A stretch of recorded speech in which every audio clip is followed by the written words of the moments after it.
Merayakan hari ulang tahun, HUT ke-45 Universitas Budi Luhur (UBL), sebanyak 185 pegawai yang terdiri atas tenaga pendidik dan tenaga kependidikan mendapatkan penghargaan Tanda Kesetiaan Budi Luhur. Penghargaan Tanda Kesetiaan Budi Luhur untuk kategori 10 tahun, 20 tahun, 30 tahun dan 40 tahun tersebut diserahkan pada puncak peringatan HUT ke-45 UBL yang digelar di kampus UBL Jakarta pada Senin tanggal 6 Mei tahun 2024. Mengambil tema Bersama Kita Bisa Bersatu Kita Maju, puncak HUT ke-45 UBL dihadiri oleh Ketua Badan Pengurus Harian Yayasan Budi Luhur Cakti, Kasih Hanggoro dan jajarannya, Rektor Universitas Budi Luhur Profesor Dr. Agus Setiobudi, MSc dan jajarannya, Ketua Pelaksana HUT Profesor Dr. Wendy Usino, dosen, karyawan dan mahasiswa. Pada sambutannya, Ketua Badan Pengurus Harian Yayasan Budi Luhur Cakti, Kasih Hanggoro menyampaikan perjalanan UBL menuju 45 tahun bukanlah perjalanan yang mudah. Banyak suka dan dukanya, ada pula pasang surutnya. Namun perjalanan yang panjang tersebut bisa dilalui dengan baik hingga pada akhirnya UBL menjadi satu dari sekian banyak perguruan tinggi di Indonesia yang mengalami kemajuan pesat.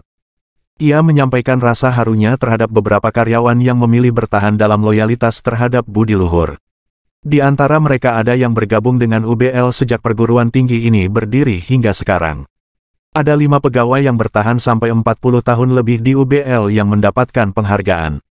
Ini tentu semangat yang luar biasa, loyalitas yang luar biasa. Pihaknya berterima kasih kepada mereka yang memilih untuk loyal terhadap Budi Luhur. Menurut Kasih, bertahan untuk berkarir di Budi Luhur tentu tidak semata-mata mendapatkan materi atau kesejahteraan. Lebih dari itu adalah nilai-nilai keluhuran budi. Pada kesempatan tersebut Kasih juga mengajak semua dosen, karyawan dan juga mahasiswa untuk bersama-sama membawa UBL menjadi lembaga pendidikan yang mampu menemukan dan mengasah mutiara-mutiara bangsa untuk menjadi generasi masa depan yang cerdas, beriman, bertakwa dan berbudi luhur.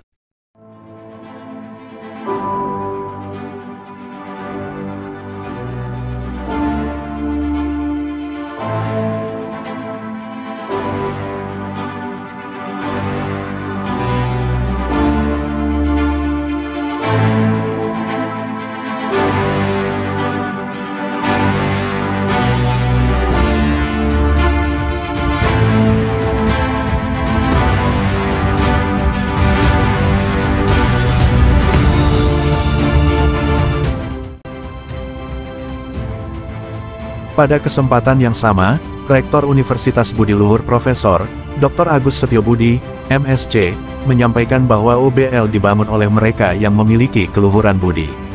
Mereka adalah sosok-sosok inspiratif yang memiliki nilai-nilai keluhuran budi yang sangat dibutuhkan dalam membawa UBL semakin maju. Menurutnya, 45 tahun merupakan usia yang matang. Itu artinya bahwa pengembangan ke depan harus didasarkan pada perencanaan yang dipikirkan masak-masak dan matang. Catatan penting usia 45 itu usia yang sudah tidak muda, tapi usia yang matang. Artinya matang dalam mengambil keputusan, dalam pengembangan sesuatu, itu harus dipikirkan masak-masak sesuai dengan perencanaan yang matang. Jadi semua kegiatan dasarnya harus dari kegiatan sebelumnya dievaluasi, jadilah untuk kegiatan berikutnya. Nah, itu kedepannya seperti itu, ya, khususnya di UBL. Jadi tidak ada kegiatan tanpa perencanaan yang matang. Dalam kesempatan yang sama, Ketua Panitia Penyelenggara, Profesor Dr. Wendy Usino menyampaikan, HUT ke-45 kali ini untuk pertama kalinya UBL memberikan penghargaan kesetiaan kepada individu. Penghargaan diberikan kepada dosen dan karyawan untuk masa bakti 10 tahun, 20 tahun, 30 tahun dan 40 tahun.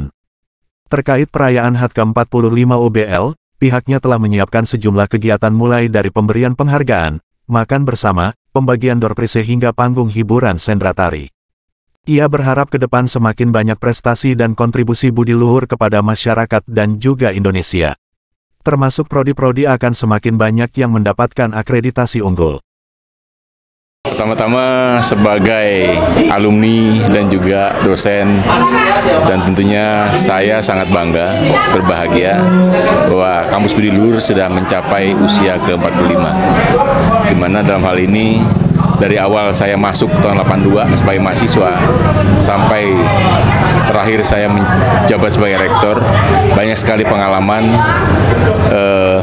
ilmu, dan juga banyak wejangan-wejangan yang saya dapatkan dari pendiri Yayasan Budi Luhur Sakti, Bapak Zaitun HS, di mana kami semua di sini dididik untuk menjadi orang-orang yang cerdas dan berbudi luhur, yang concern dengan sesama, concern dengan lingkungan, dan harapan ini tentunya akan diteruskan oleh generasi berikutnya, generasi penerus, untuk tetap mempertahankan sebuah slogan yaitu cerdas dan berbudi luhur.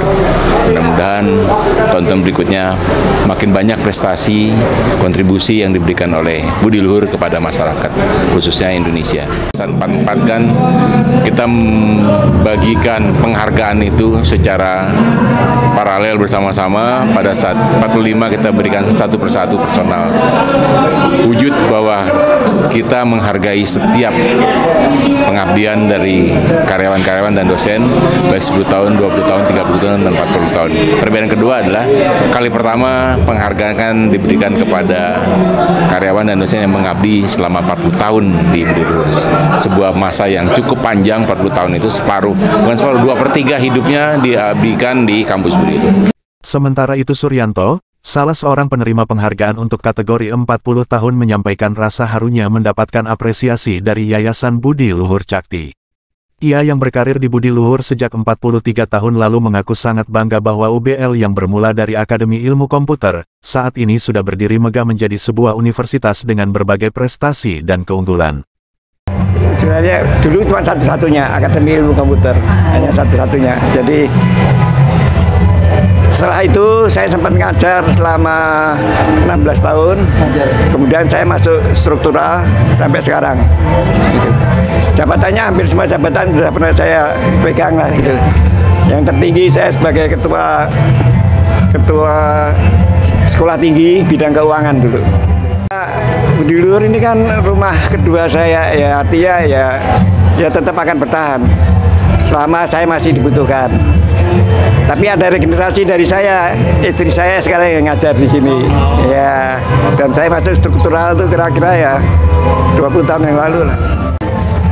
Kondisi waktu dulu itu kan mungkin lebih tidak seberat sekarang ya, karena dulu tuh hampir kita nggak ada saingan, kita satu-satunya perguruan tinggi komputer. Tapi sekarang kan kompetitor makin banyak, sehingga butuh perjuangan lebih berat lagi supaya tetap bisa di depan. Artinya ya harus kerja keras, itu saja. Karena tantangan semakin berat, kemajuan teknologi semakin cepat, ya itulah tantangannya sekarang.